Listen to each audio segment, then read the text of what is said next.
Filho e do Espírito Santo. Amém.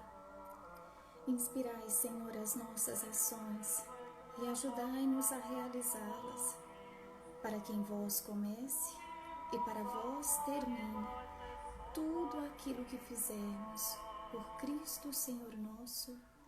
Amém. Santa Maria, Mãe de Deus, rogai por nós. Santa Teresinha do Menino Jesus, rogai por nós.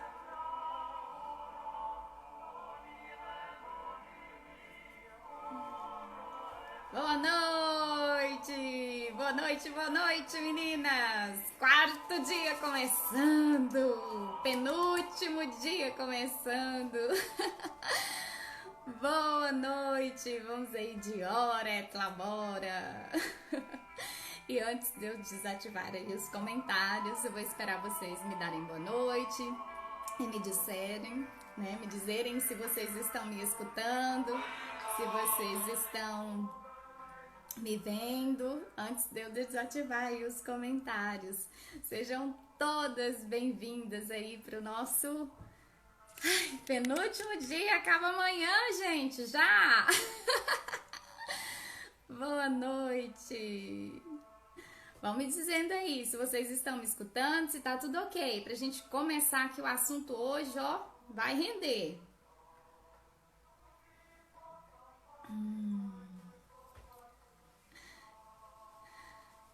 Isso! Aumenta o volume? Vamos ver. E agora? Ah, é muito bom estar com vocês também. Eu já estou chegando assim naquela fase cansadinha, porque muda a rotina da gente.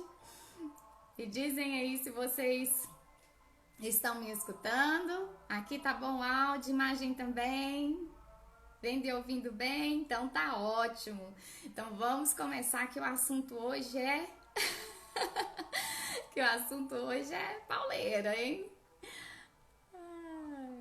E o nosso tema aí do nosso quarto dia, né, de hora et labora, vai sair um pouquinho assim dessa questão de oração e de trabalho, mas tem tudo a ver, né, porque nós somos pessoas íntegras, inteiras, e a educação domiciliar faz todo, né, tem todo um conjunto de coisas que vão influenciar na vida das famílias. E quando eu falo educação domiciliar, né, não quer dizer só aquelas pessoas que educam exclusivamente em casa. Não, se você, né, utiliza a escola para a educação intelectual dos seus filhos, você também vai tirar proveito dessa live, porque eu vou falar da educação de uma forma integral, tá?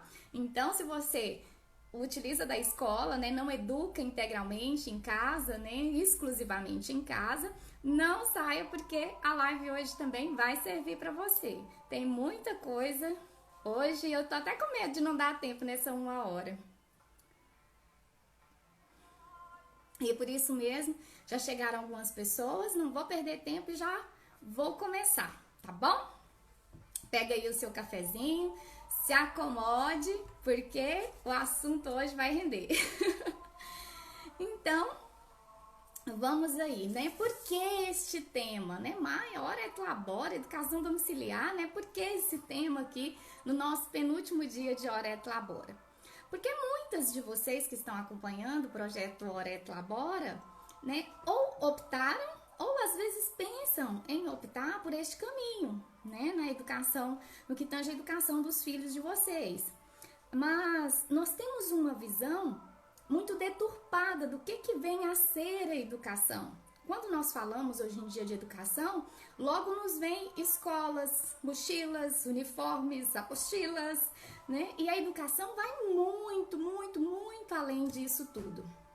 Então, nós somos uma geração que nós desaprendemos a aprender e que não foi educada para ser, mas para desenvolver uma função, né? A sociedade moderna, quando fala-se de educação, não educa-se para ser, mas educa-se um operário, um técnico, alguém que faz parte ali, que faz as engrenagens do sistema financeiro, né, do mundo girar. E não é isso. isso. A educação vai muito, é um mundo muito maior do que isso. Então, quando se fala em educação domiciliar, as pessoas hoje, de um modo geral, não concebem, né, não conseguem conceber a possibilidade de se formar um profissional pela busca do conhecimento real, verdadeiro, né?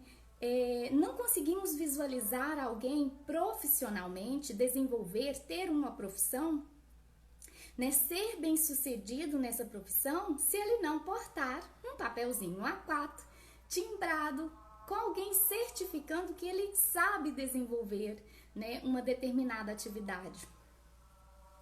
Então, mesmo que às vezes ter esse papel timbrado A4, né, o famoso diploma universitário ou o famoso certificado de conclusão do ensino médio ou do ensino técnico, né, não significa que aquela pessoa seja pelo menos minimamente alfabetizada, porque isso é uma realidade, né?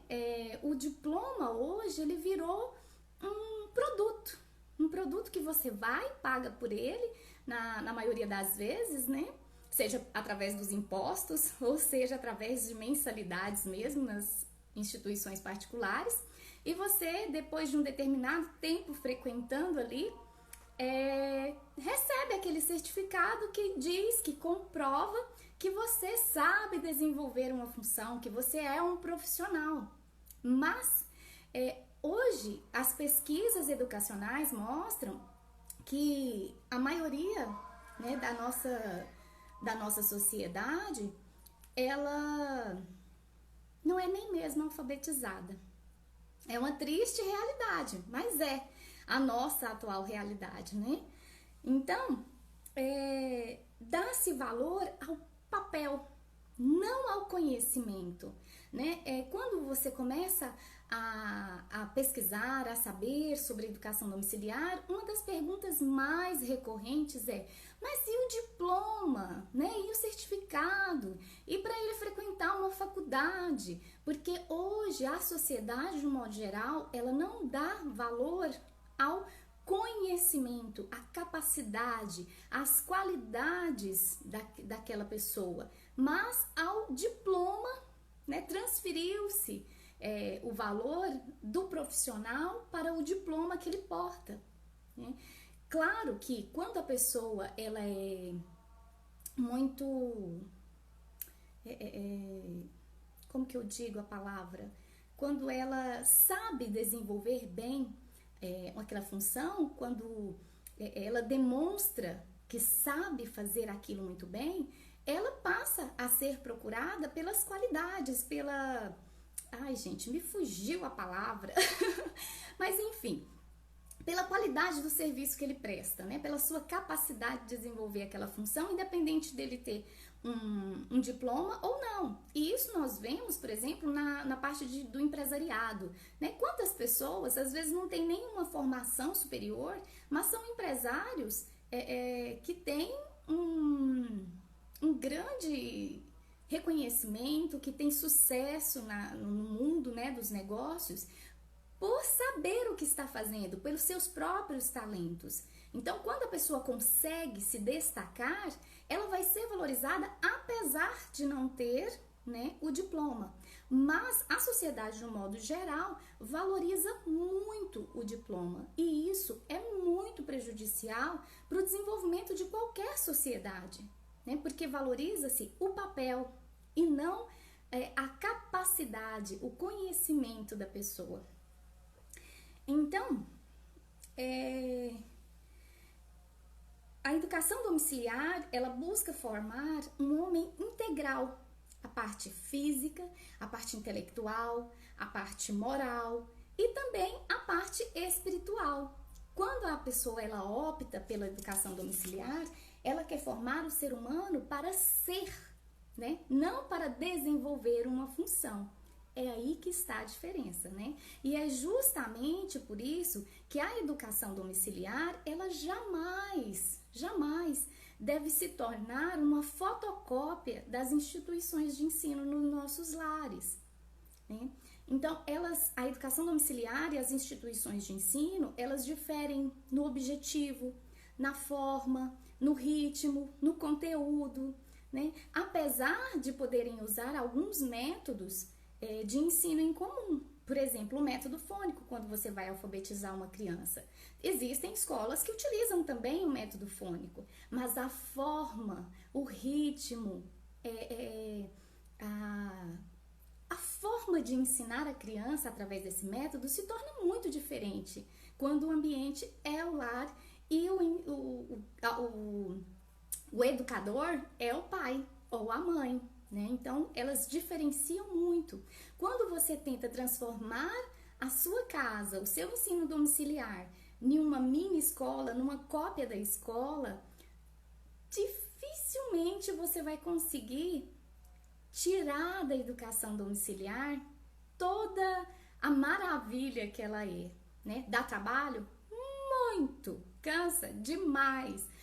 Eu posso dizer que eu nunca estudei tanto na minha vida como depois que eu passei a educar os meus filhos em casa. Eu descobri que eu não sabia nada, que eu tinha diploma, né, que eu tinha frequentado instituições de ensino, mas que muitos dos conhecimentos que eu precisava ter como pessoa, né, como mãe, como educadora, me faltava por completo. E aí fui correr atrás do prejuízo. E geralmente é isso que acontece com as famílias educadoras, né?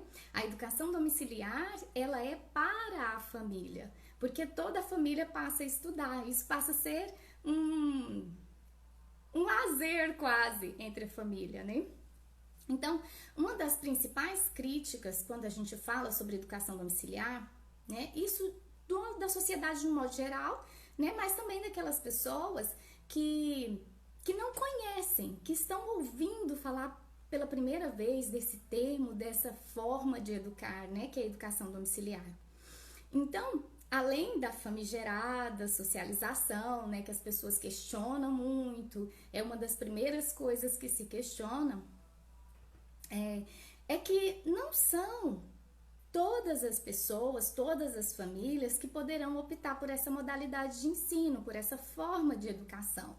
E de fato, não são todas as famílias, né? A educação domiciliar, ela não é uma política pública, né? Quando o ano passado, retrasado, já não me lembro mais, acho que foi retrasado, que teve aquela votação no STF, gente, eu fiquei abismada com o despreparo das pessoas que estavam julgando, porque eles falavam da educação domiciliar como se fosse algo que fosse se tornar obrigatório, como se o governo fosse ter que providenciar um professor para cada família. Então, e não tem nada a ver com isso. Ou seja, eles nem sabiam do que eles estavam falando e estavam lá julgando o nosso direito de educar ou não, né? A educação domiciliar, ela não é para ser uma política pública, ela é um direito a ser que é questionado, que é solicitado pelas famílias que desejam viver a educação domiciliar. As escolas, elas não vão acabar, obviamente, porque tem algumas famílias que realmente, pela sua própria estrutura, pelas suas próprias necessidades, elas não poderão mesmo, infelizmente, mesmo se quiserem, optar pela educação domiciliar. Mas as famílias que querem educar dessa forma, elas estão lutando pelo direito de escolher de que forma os seus filhos serão educados.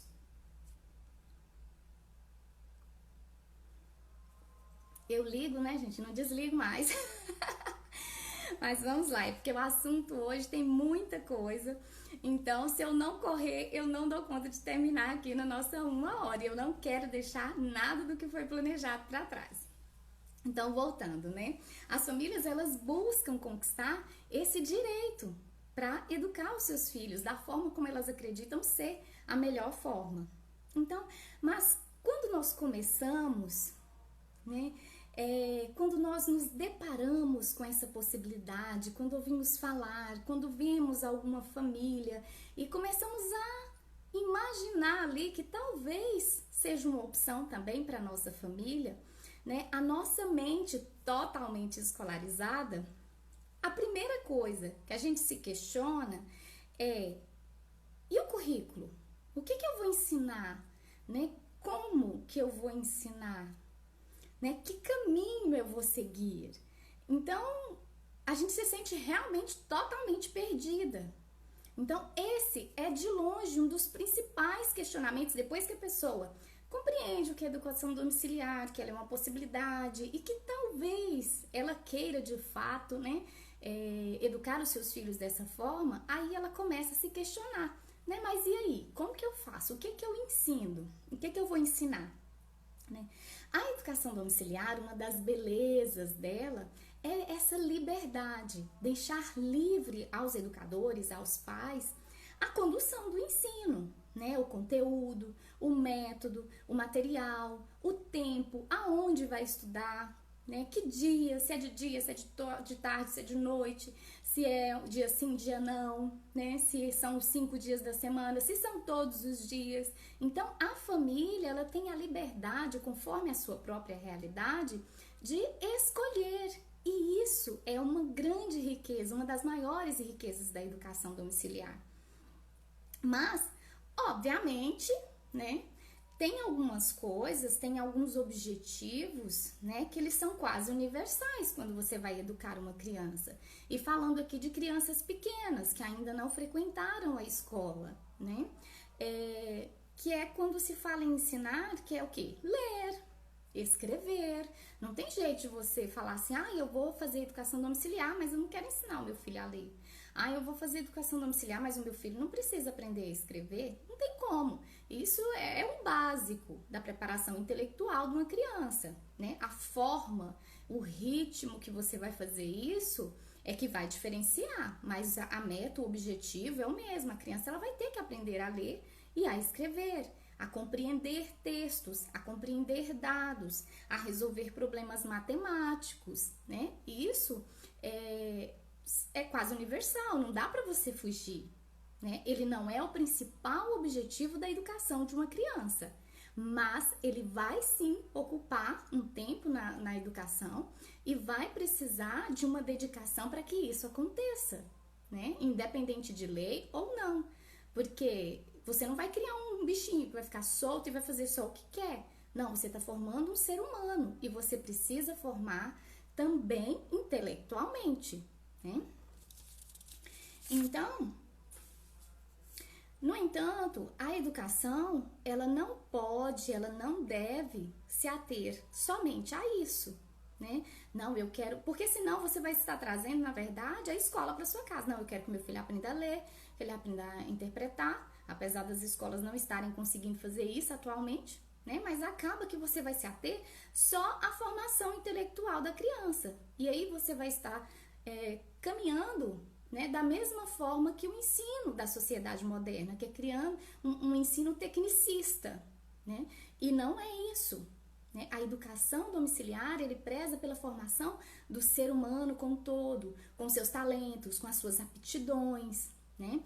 Então você vai formar o físico, né? Vai fazer a educação integral que nós falamos, né? Que é a parte física, a parte intelectual, a parte moral e a parte espiritual. Porque o ser humano é muito complexo, nós somos imagem e semelhança de Deus. Nós não somos só cérebro, né? Mas nós temos valores, nós temos uma alma, nós temos sentimentos, nós temos inclinações, nós temos aptidões, talentos. Então, você vai formar a criança como um todo. Né? Na parte física, você vai se preocupar com a alimentação da criança, né? Com sua saúde, com a limpeza, com o vestuário, com a qualidade do sono. Então, quando as crianças são bebezinhas, né? São bebezinhos, é muito comum hoje e às vezes até estranho, mães com crianças com 4 meses, 6 meses, né? Falando, e aí, o que eu ensino para o meu filho? O que eu faço a educação domiciliar com meu filho? Como que eu começo? Né? Nessa idade, são bebês, você vai ter que se preocupar o quê? Em manter uma fralda sempre limpa, né? Dele ter uma boa rotina de sono, de ter um ambiente saudável, né? De estar bem vestido, bem vestido no sentido de protegido, né? Não da beleza da roupa, mas se está frio, está bem agasalhado, se está calor, não colocar uma roupa que vai deixar a criança fatigada, dela ter espaço e momentos livres para ela se movimentar, né? Para ela exercitar e se desenvolver fisicamente. E na parte emocional, na parte moral, você vai começar a dar para a criança um ambiente saudável, com pessoas que se respeitam, que não tem barulhos demais. Então você vai se preocupar com o ambiente que aquela criança vai estar e com a forma que você cuida dessa criança. A parte intelectual você vai deixar mais para frente. Os bebezinhos, eles precisam de um cuidado que, independente de você optar pela escola ou não, você vai precisar dar para aquela criança, né? Você é a mãe, você tem que cuidar, né? Não dá para deixar a criança com a fralda suja, né? Não dá para ela não ter hora para dormir, não ter hora para tomar banho, não ter hora para comer. Não, você tem que dar uma rotina, né? Estruturar a vida dessa criança. Então, nos primeiros meses e anos de vida, você vai se preocupar mais com isso, né? E tem a parte intelectual, que aí sim, quando a criança chegar numa idade, Maia, mas qual idade? Você vai escolher, né? Você vai observar a sua criança. Tem crianças que elas demonstram interesse muito novas. Tem crianças que são mais tardias, mas eu, né, com a experiência que eu tive com o meu primeiro filho, que foi o José Francisco, né, nessa parte da educação domiciliar, eu apanhei bem no início, porque eu comecei, ele tinha 2 anos e meio e realmente ele era muito novinho, ele não correspondia às coisas que eu queria fazer com ele, porque ele não estava preparado, não estava na hora. Ele só começou a corresponder a partir dos 3 anos de idade, né, com atividades básicas, né, de equilíbrio, aquelas atividades de pré-alfabetização. E com a Rafaela eu já fiz diferente do que eu fiz com ele. Como eu já tinha visto que aquilo não funcionava de começar muito cedo, com ela eu comecei a partir dos 3 anos de idade a trabalhar de forma mais direcionada. Mas claro, respeitando a idade da criança, porque aos 3 anos eles são muito novinhos, né? Então, do 0 até os 3 anos, você pode desenvolver a criança, mas de uma forma não estruturada, né? Não com um currículo, né? Eu não vou aprofundar nessa parte, porque senão a gente fica na live toda só nisso. A parte moral, que você vai formar a criança, né? Ensinar a ela valores, né? Valores morais, o certo, o errado, a obediência, né? A questão das virtudes.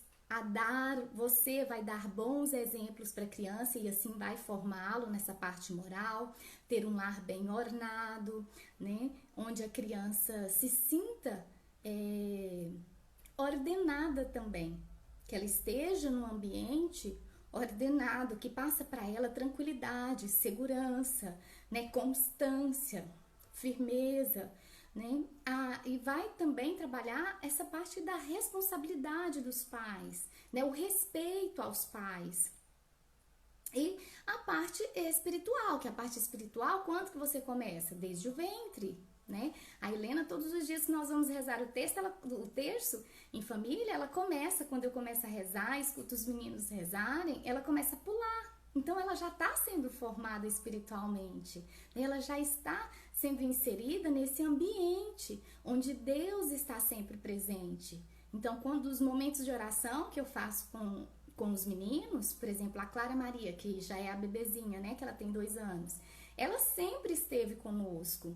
Então, desde o ventre. Então, a parte espiritual, aí sim, você vai estar sempre levando a criança, né, nas celebrações, né, na Santa Missa, se você é evangélica, nos cultos, nos seus momentos de oração, né? A parte espiritual vai ser sempre formada desde o ventre. Então, aí você vai se preocupar. O que vai adiar mais aqui é essa parte intelectual mesmo, que você vai esperar a criança amadurecer um pouco mais. Só que a criança, ela tem que entender que são coisas interligadas, né? Que são coisas que se complementam. Quando você vai educar uma criança integralmente, ela tem que entender, ela vai aprender, na verdade, que Deus, a parte espiritual dela, Deus é a fonte de todo conhecimento. Então, não dá para separar, né? Como Jesus fala, a César o que é de César, o intelectual que é o intelectual, mas o espiritual que é de Deus, o espiritual ele não pode faltar, né? Aqui no meu lar, na nossa educação domiciliar, nós podemos deixar de fazer qualquer atividade, mas o nosso oracional, as nossas orações não, né? Independente de estar viajando, de estar na estrada, de estar na casa de alguém, nós temos o nosso momento ali em que a formação espiritual das crianças ela é constante, ela faz parte da vida, né? Eles podem até ter férias, né, entre aspas, ter uma folga, uma parada dos estudos, mas da parte espiritual não. Isso faz parte do ser dele, né? Só que nessa questão dos valores, e aí, como eu falei, eu não vou aprofundar nesses temas, porque senão nós teríamos que fazer uma outra semana, né, só sobre educação. Eu vou focar hoje na questão da obediência. Por quê? Porque é uma das maiores dificuldades que as mães têm. Uma das coisas, porque a obediência, ela influencia em um todo. Em um todo, ela influencia na parte física, ela influencia no momento ali que você está tentando ensinar a criança uma nova habilidade na parte intelectual, ela influencia na questão espiritual e faz parte do ensino moral, né? A criança, ela precisa desenvolver as virtudes. E a obediência é algo que nós temos que ensinar desde muito pequeno. Então, o que vem a ser a obediência? Vamos partir aí do princípio, né? Nossa, eu quero que o meu filho seja uma criança obediente, mas eu sei o que é a obediência? Eu sei o que é ser obediente? Será que eu tenho uma visão deturpada do que é ser obediente? Então, o que vem a ser essa obediência? É um ato de saber escutar com respeito um comando dado ou uma ordem recebida, né? Ou seja, saber escutar, discernir para obedecer, né? A obediência, ela não pressupõe que aquele que vai obedecer age sem liberdade, né? Isso aí é autoritarismo, é diferente, né? Você não tem opção, eu mandei e você vai fazer, né? A obediência, a virtude da obediência pressupõe que a criança compreende que aquela ordem dada, ela deve ser obedecida porque ela é uma ordem boa, né? Boa seja para o andamento da casa, seja para o seu próprio crescimento, para a sua saúde, seja porque ele vai aprender, né? No caso do momento dos estudos. Então, a obediência, a criança ela tem que discernir, né? Claro, respeitando a capacidade de cada criança, né, a idade da criança, por isso que você começa bem cedo e vai moldando, vai ensinando a criança esse discernimento e vai fazendo com que ela entenda o porquê ela deve obedecer ou não. Porque se eu incuto na criança que ela deve obedecer a qualquer custo, então eu vou estar ensinando que ela não tem que ter vontade, ela não tem que ter discernimento. E aí, quando ela estiver no mercado de trabalho, ou quando ela for uma adulta, ou quando ela estiver com alguma outra pessoa, e a pessoa dar uma ordem para ela, que é algo mal, que é algo ruim para ela, ela vai se sentir obrigada a obedecer. E não é isso que nós queremos, né? Quando nós vamos ensinar as virtudes da obediência, nós vamos ensinar os valores, ela vai basear a obediência dela naqueles valores, naquelas virtudes, naquele ensinamento que nós demos para a criança, né? Então a pessoa escuta o comando e em respeito à autoridade de quem emite o comando, discernindo, né, em alguma medida, como eu disse, depende da idade da criança, que esta ordem é boa, ela se decide a cumprir.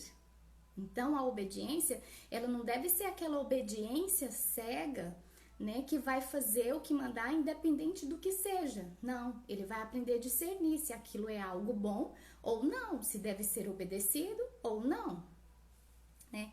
Só que, deixa eu beber um golinho aqui, que a garganta tá secando. Então, Às vezes as pessoas falam assim, Maia, mas o meu filho é muito desobediente. As crianças hoje nascem muito desobedientes. As crianças já nascem sem conseguir obedecer, né, revoltadas. Mas não é isso. Nós não vivemos na sociedade, na nossa sociedade, na nossa família, na nossa casa. O que há não é uma crise da obediência, mas uma crise da autoridade. Você lembra que eu falei que a obediência, a criança, né, ou a pessoa, ela obedece a uma ordem, a um comando, em respeito à autoridade daquele que o emite. Se a pessoa que está emitindo o comando não tem autoridade sobre você, você vai simplesmente ignorar, independente de você ser uma criança ou um adulto. Então, a autoridade é que está em falta nos nossos dias de hoje, né? Então, a autoridade, ela antecede a obediência. Então, o que vem a ser a autoridade? A autoridade é um dever de nós pais e que nós devemos querer exercer. Porque muitas vezes nós não queremos exercer a autoridade que nos cabe. Por quê? É cansativo, né? Você falar para uma criança que ela não pode ficar correndo na igreja, por exemplo, ou no supermercado, ou pegando as coisas da prateleira, ou fazendo algo que não convém num determinado ambiente, cansa, porque a criança, ela quer, como eu disse em lives anteriores, né? A criança, ela quer se satisfazer. Então, a tendência dela é fazer aquilo e você precisa convencê-la a não fazer, né? Através da sua autoridade. Então, o cristão, né? As pessoas de um modo geral, né? A sociedade de um modo geral, ela obedece a essa autoridade. Mas já o cristão, ele tem 3 tipos de autoridade, né? Na hierarquia da autoridade existem 3. Primeiro, Deus. Deus é a autoridade maior, porque ele é o autor. A autoridade vem de autor, aquele que dá a vida, aquele que forma. Então, Deus é o autor de todas as coisas e ele nos criou. Então, ele é a autoridade maior. Nós educamos os nossos filhos e temos o dever e devemos, em obediência a ele, educar os nossos filhos. Então, a autoridade maior é Deus. Abaixo de Deus estão os pais, nós, os pais, né, que somos co-criadores, né? Nós geramos, nós recebemos a missão de cuidar, de zelar e de educar aquela criança. E em terceiro, por último, são aquelas que recebem esta autoridade dada por Deus, né, delegada por Deus ou pelos pais, que são os sacerdotes, os professores, um tio, um avô, uma babá, né? São aquelas outras pessoas que os pais, ou Deus ou os pais, né, transferem um pouco da sua autoridade, delegam um pouco da sua autoridade, né? Só que o que acontece? Hoje em dia, além de não querer exercer a nossa autoridade, nós estamos transferindo a nossa autoridade para os filminhos, para o celular, para os joguinhos, para os programas de TV, né, para a escola, para os professores. Nós, na nossa moleza, no nosso não querer obedecer a Deus, na nossa missão, né, que é educar os nossos filhos, nós estamos delegando a nossa autoridade para pessoas erradas, né? No caso, não só pessoas, mas em situações erradas. Quem está educando o nosso filho? Quem está ensinando para ele o que é certo e o que é errado? Quem está incutindo valores bons ou ruins para o nosso filho? Então, é preciso estar muito atento a quem nós estamos delegando a autoridade que nos cabe, né? Então, a autoridade dos pais vem de Deus e é um dever dos pais exercer essa autoridade. Uma das coisas que nós erroneamente fazemos, quebrei a unha, gente. Ai, me incomodou. Enfim, o que nós erroneamente fazemos é, além de por preguiça, por comodidade, por egoísmo, né, por moleza mesmo, não estamos exercendo a nossa autoridade, educando nossos filhos, estamos delegando da forma errada. Então, para exercer essa autoridade, o que eu preciso? Iniciar a exercê-la desde muito cedo. O meu filho, ele precisa compreender que eu sou a mãe dele, que é o meu dever, é a minha missão cuidar e educar, e que ele precisa me ouvir, né? Porque eu educo em obediência a Deus, né? E eu uso muito esse argumento com os meus filhos, né? Eu falo para eles, olha, para a mamãe é muito mais fácil não corrigir vocês. Só que se eu faço isso, eu estou desobedecendo a Deus, eu estou pecando contra Deus. Então, eu vou ser cobrada por cada má ação que os meus filhos fazem por negligência minha, né? Nós temos que apoiar a nossa autoridade em Deus.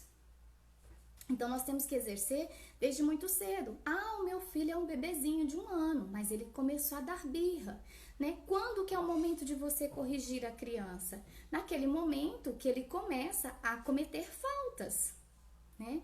Se o bebê, quando ele é recém-nascido, desde que ele nasce, você já vai moldando a criança. Você já vai colocando um ritmo nas mamadas, você já vai colocando um horário para dormir, né? Você vai colocando um horário para o banho, você já vai moldando a criança no ritmo. Então, você começa a exercer a sua autoridade desde muito cedo. E quando eles chegam ali nos 2 aninhos, que é aquele pico de birra, né? Que quando ele começa a perceber que ele tem vontades e que ele tem, né? Que ele pode, que ele consegue fazer outras coisas, que ele consegue subir, que ele consegue abrir o armário, que ele consegue jogar as coisas no chão e que às vezes se chorar, ele vai conseguir algo que ele queira. Então, quando chega nos 2 anos, é aquele pico que as mães ficam assim, desorientadas, né? Nossa, mas eu tento corrigir, mas o meu filho continua desobedecendo, né? Como que eu faço para corrigir uma criança nessa idade? Porque ele ainda não fala, ou ainda não anda bem, né? Então, quando a criança é muito nova, você vai, entre aspas, tá, gente? Não estou comparando os nossos filhos com os bichinhos, mas a criança, ela ainda não tem um conhecimento, ela não tem uma razão. Então, você vai, entre aspas, adestrar a criança. Você vai mostrar para ela o que é correto, o que é aceitável, o que não é. Então, é através da repetição, né, do ensino. E tem algumas técnicas que você pode estar utilizando. Mas a gente vai falar disso mais pra frente um pouquinho. Então, além de começar a exercer a autoridade desde muito cedo, os pais precisam ser os primeiros a dar o exemplo, a respeitar a fonte de toda a autoridade que é Deus. Você, como eu te disse, você precisa apoiar a sua autoridade em Deus. Eu sou sua mãe porque Deus me confiou você para que eu zelasse, cuidasse e te educasse, né? Que eu zelasse de você. Então, em obediência a Deus, eu devo te educar e você, em obediência a Deus, deve me escutar, porque eu quero o seu bem. Né? Então, a autoridade, ela começa aí. A criança, ela precisa conhecer a Deus, que é a fonte de toda a autoridade. Então, os pais, eles precisam ter um procedimento digno, um procedimento nobre. A criança, ela precisa respeitar os pais. Não adianta você falar para a criança que ela não pode mentir, por exemplo, e você mentir na frente dela, ou até, né, sem que ela veja, porque mais cedo ou mais tarde ela vai te ver fazendo algo errado. Então, você precisa passar para a criança aquele exemplo de pessoa, de dignidade, de nobreza, de pessoa elevada, virtuosa. Então, quando nós nos descontrolamos diante dos nossos filhos, nós estamos diminuindo e muito, quase aniquilando a nossa autoridade. Porque quando a criança te vê sem ter um mínimo de autocontrole para corrigi-la, ela tá olhando o quê? Então a minha mãe não tem controle sobre ela. Eu é que tenho o controle. Então sou eu que vou falar o que eu devo fazer, o que eu devo comer, que hora eu quero dormir, ou se eu vou estudar ou não. Então, quando você perde a sua autoridade diante da criança, ela não vai te obedecer. Ela vai pegar essa autoridade para ela e ela vai querer mandar em você. E muitas vezes, hoje, comumente nós estamos vendo que realmente as crianças estão mandando nos pais, né? Às vezes os pais falam assim, eu não vou no supermercado com meu filho porque ele não obedece. Peraí, quem que é o adulto? Né? Quem que é a autoridade nesse relacionamento? Né? Quem que é a pessoa responsável por este lar? Você precisa mostrar para a criança que você é essa autoridade, que é você quem rege, né? Aqui eu costumo falar com os meus filhos, agora que eles já estão maiores, né? Olha, eu sempre, aqui dentro do meu lar, eu sempre vou estar acima de você. Aqui sempre, independente da idade que você tenha, aqui eu reino. Na nossa casa não é uma democracia, aqui é uma monarquia. Quem manda, quem dirige, quem rege esta casa sou eu e o seu pai. Então, você tem que nos respeitar.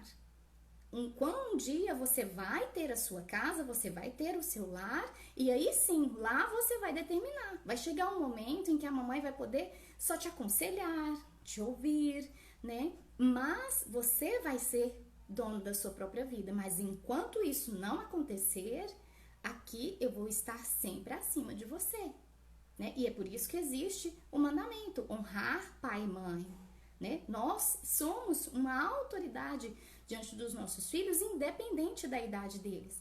Óbvio, vai chegar um momento que eles vão ficar adultos, vão tomar as próprias decisões, vão tomar os próprios caminhos. Mas nós, quando aprendemos a incutir essa autoridade, fazer com que ela seja respeitada, independente da idade dos nossos filhos, eles vão nos escutar, mesmo que decidam o contrário, mas eles vão nos escutar com respeito e vão considerar aquilo que nós estamos falando. Então, a questão da obediência, ela é intimamente ligada a essa questão da autoridade. Se você não tem autoridade sobre o seu filho, desista, pode usar a técnica que for, né? Pode usar lá o cantinho do pensamento, as regras na parede, os castigos, pode até descer uma peia, mas o seu filho não vai te obedecer. Por quê? Ele pode até em algum momento ou outro ali fazer por medo, mas quando você não tem autoridade sobre a criança, ele não vai te respeitar. Então ele não vai te obedecer de fato, certo? Falei que o assunto hoje é...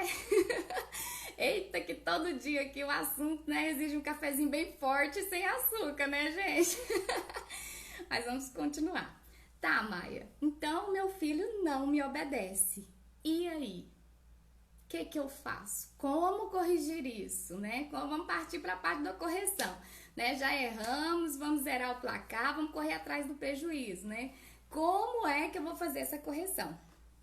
A correção, ela é um grave dever dos pais, ou seja, não é um direito, não é uma opção, é um dever você deve cumprir. Se a sua criança está tendo o procedimento errado, você tem o dever, a obrigação de corrigi-lo.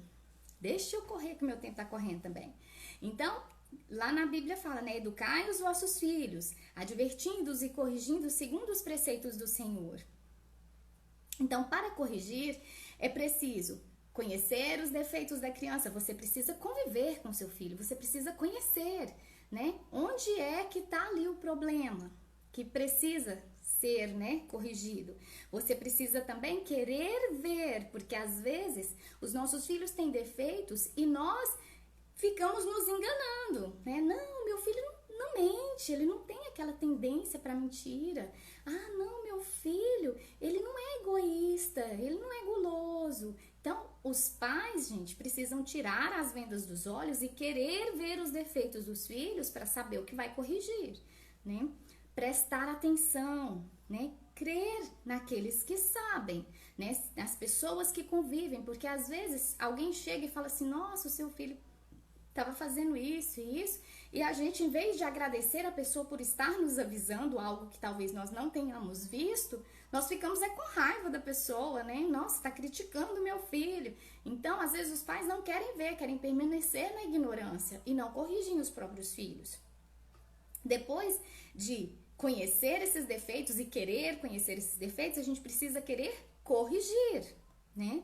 Os pais, eles têm mais receio da correção, né, de aplicar a correção, do que os filhos de as receber, né? Nós somos tão carentes que nós ficamos com medo. Ai, mas o meu filho não vai me amar. Ai, mas o meu filho vai se entristecer comigo. Ele vai, se você não corrigir ele, porque um dia ele vai crescer, esses defeitos vão crescer, ele vai quebrar muita cara na vida, e aí ele vai falar: a culpa é dos meus pais que não me corrigiram, que não me ensinaram, tá? Então, criança pede correção, criança pede para ser educada, ela precisa disso, ela necessita. E se você se abstém desse seu dever, um dia você vai escutar do seu filho que os erros que ele cometeu na vida são culpa sua, porque você não os educou, você não os corrigiu quando foi necessário. Então, nós temos que levar também a criança a querer ser corrigido, a mostrar para ela, né, para a criança, que aquela ação que ela está tomando não é algo que é bom para ela, não é algo que vai trazer bons resultados, boas consequências para a criança. A partir do momento que a criança passa a desejar ser corrigida, fica bem mais fácil, né? Então, a correção, ela exige calma, a correção, ela deve ser referente à falta cometida. Não adianta, às vezes, você ficar remoendo coisas que aconteceram uma semana atrás, aí na hora de corrigir a criança, vamos supor, né? A criança mentiu uma semana atrás. Aí, hoje, a criança vai e quebra um copo. Aí você, em vez de corrigir a criança só por causa da falta que ela cometeu hoje, que foi quebrar o copo, aí você vai relembrar que ela mentiu, que ela bateu no irmão, que ela não fez a tarefa, você vai ficar desenterrando ali os defeitos da criança, os erros da criança. Não. Quando você vai corrigir, tem que ser com calma e referente ao ato em si, aquela falta em si. Uma vez que você corrigiu aquele ato, morreu, acabou, aquele assunto não tem que voltar. Você não tem que ficar, entre aspas, jogando na cara da criança que ela errou tal dia, tal ano, né, que ela fez aquilo. Não, né, você vai corrigir aquilo. E uma vez que você corrigiu a criança, que você colocou a criança diante do seu erro e que ela pagou com a consequência que seja, com o castigo que seja, acabou, morreu o assunto, né? Então, exige também zelo para não expor, não atingir um inocente, né? Não agir com injustiça. Isso acontece com grande frequência. Então, nós temos, a criança, ela tem um senso de justiça muito apurado.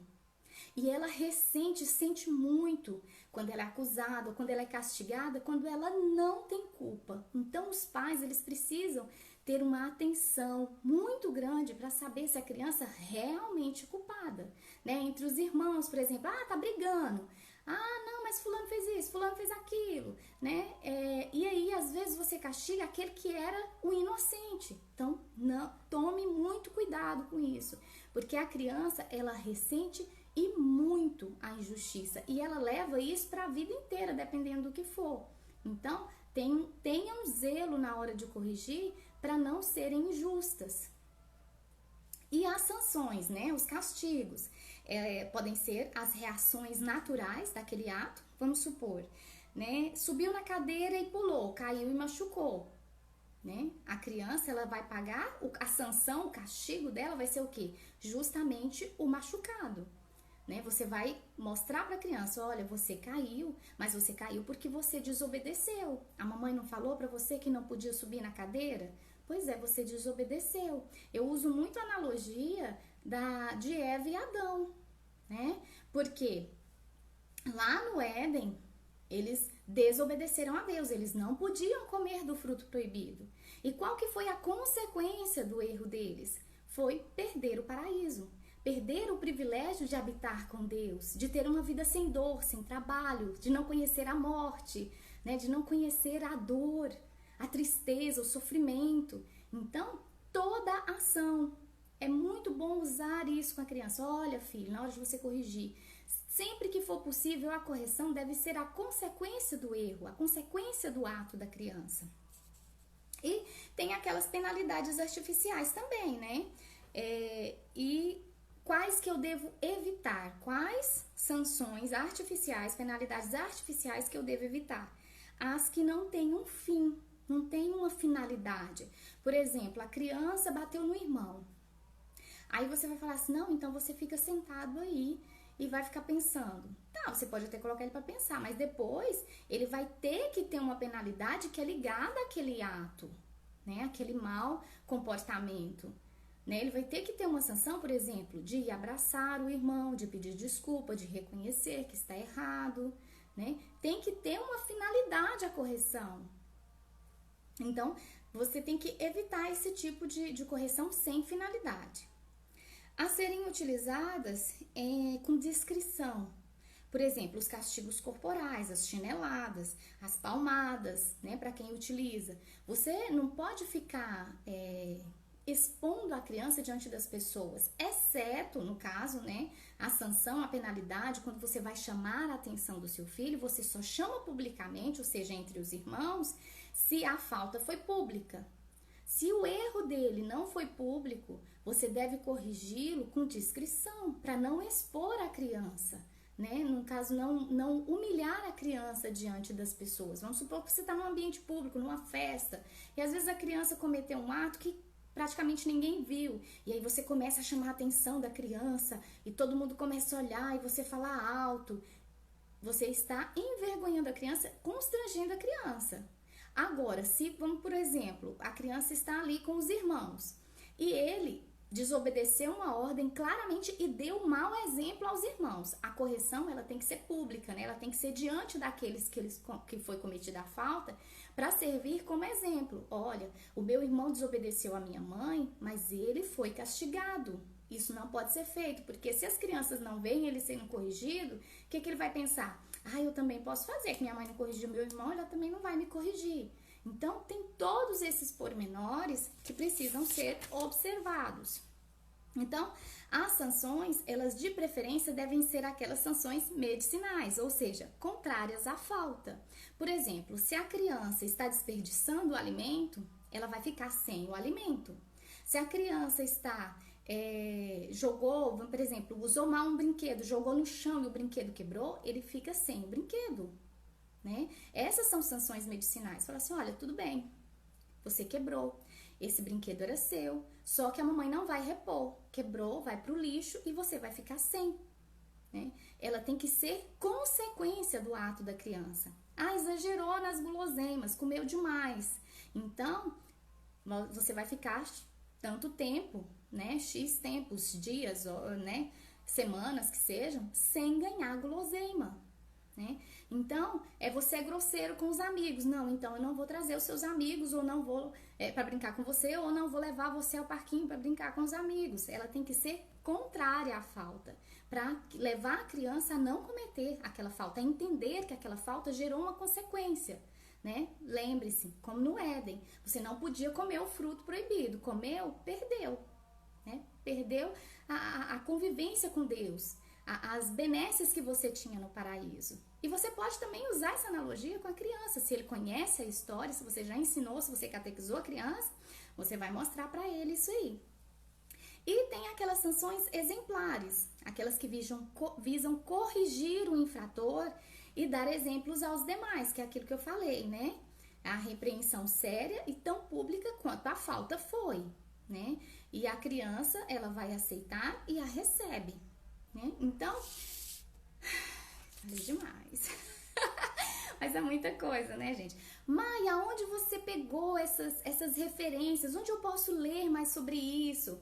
Olha, os 2 livros que eu recomendo que me ajudaram muito, muito, muito nessa questão da correção é o Catecismo da Educação, do Abade René Bethlen, eu acho que é assim que pronuncia, e A Educação dos Filhos, do Monsenhor Álvaro Negromonte.